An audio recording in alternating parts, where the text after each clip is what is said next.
আমার ভাইরা, আমার বন্ধুগণ, আমার প্রত্যেকটি সংসারে এই সমস্যাটি আছে।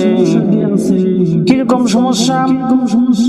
মনের মধ্যে মিল নাই, একজন একজনকে দেখতে পারে না। যেমন সন্তান তার বাবাকে দেখতে পারে না। আজকাল বাবা সন্তানদের অনেক অমিল হওয়ার কারণ হলো ইন্টারনেটের যুগ।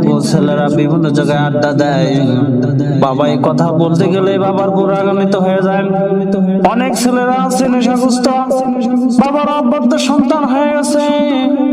দাদা, ওই সমস্ত বাবাদের জন্য একটা আমলের কথা বলবো। এমনও কিছু শুধু এইরকম ছেলে এবং বাবার সম্পর্কে এরকম না, অনেক পরিবার আছে স্বামী তার স্ত্রীর কথা শোনে না, স্ত্রী তার স্বামীর কথা শোনে না। আমার ভাইরা, আমার বন্ধুগণ, আমার এই সমস্ত মানুষের জন্য একটি আমলের কথা বলবো। এই আমলটির কথা আপনারা শুনে আমল যদি করতে পারেন তাহলে ইনশাআল্লাহ আপনাদের সমস্যাগুলো কেটে যাবে। এই আমলটি কোনো জাদুবিদ্যা নয়, কোনো মন্ত্র নয়, পবিত্র কোরআনের কারিমের আয়াত, পবিত্র কোরআনের কারিমের আয়াত এমন কিছু নেই যা সম্ভব নয়। আল্লাহ রাব্বুল আলামিনের পবিত্র কোরআনের ভিতর সমস্ত কিছুর সমাধান দিয়েছেন, কিন্তু কখন কোন জায়গায় কোন আয়াত ব্যবহার করতে হবে এটা যারা আলেম যারা আছেন তারা রিসার্চ করেন, বিভিন্ন আয়াতের অর্থ জানেন, শুধু তাই বলতে পারেন। আমার ভাইরা, আমার বন্ধুগণ, আমার আপনার স্ত্রী আপনার কথা শোনে না, আপনি একটি আমল করবেন, অর্থাৎ আপনার কথা যারাই শোনে না, হোক সে আপনার স্ত্রী, হোক সে আপনার সন্তান, হোক সে আপনার বোন, এই আমলটি করবেন। আমলটি হলো, আপনি আমলটি করার পূর্বে কয়েকবার আস্তাগফিরুল্লাহ আস্তাগফিরুল্লাহ এই আস্তাগফিরুল্লাহটি বেশ কয়েকবার পড়বেন। তারপর বিশ্বনবী সাইয়েদনা সাল্লাল্লাহু আলাইহি ওয়াসাল্লাম এর দরুদ পাঠ করবেন। কারণ যে কোনো দোয়া করতে গেলে বিশ্বনবী সাইয়েদনা সাল্লাল্লাহু আলাইহি ওয়াসাল্লামের উপর দরুদ পাঠ করতে হয়, তা না হলে ওই দোয়া কবুল হয় না। আমার ভাইরা, আমার বন্ধুগণ, আমার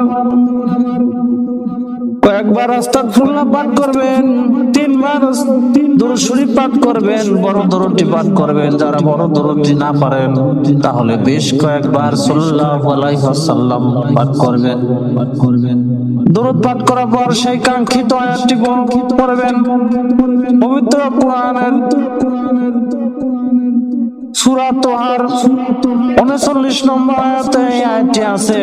আয়াতটি হলো وَأَلْقَيْتُ عَلَيْكَ مَحَبَّةً مِّنِّي وَأَلْقَيْتُ عَلَيْكَ مَحَبَّةً مِّنِّي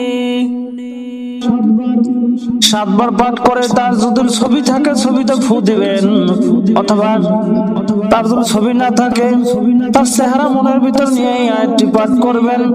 7 বার পাঠ করার পর আবার দরুদ পড়বেন 3 বার, আবার আস্তাগফিরুল্লাহ পড়বেন। পড়ার পর আল্লাহ রাব্বুল আলামিনের দরবারে হাত তুলে দোয়া করবেন, আল্লাহ যার যে নিয়ত আছে সে নিয়তে দোয়া করবেন, কিন্তু কোনো খারাপ উদ্দেশ্য করা যাবে না। আমার ভাইয়েরা, আমার বন্ধুগণ, আমার পবিত্র কোরআনের কারিমের আয়াতগুলো হচ্ছে পবিত্র জিনিস, অপবিত্র জায়গায় ব্যবহার করা যাবে না, অপবিত্র কাজে ব্যবহার করা যাবে না। তবে যে যার সাথে যে সম্পর্কে করেন না কেন আপনার দোয়ার মধ্যে থাকতে হবে আল্লাহ হালাল ভাবে সঠিক উপায়ে শরীয়তের বিধান অনুযায়ী তার সাথে সম্পর্ক তুলে দাও। তবে ছেলে মেয়েদের ক্ষেত্রে দোয়া করলে সরাসরি বলবেন, আল্লাহ আমার ছেলে আমার কথা শোনে না, আমার মেয়ে আমার কথা শোনে না।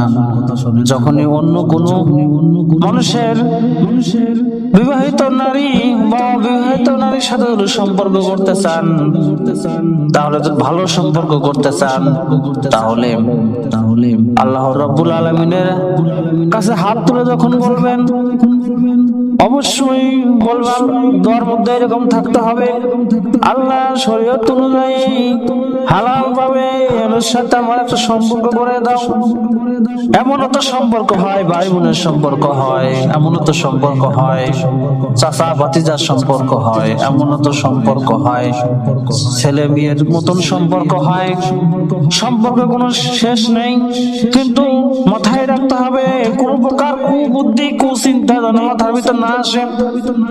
আমার ভাইরা, আমার বন্ধুগণ, আমার এইরকম অসংখ্য দোয়া আছে, আমি আপনাদেরকে পরবর্তী আর একটা ভিডিওতে দিয়ে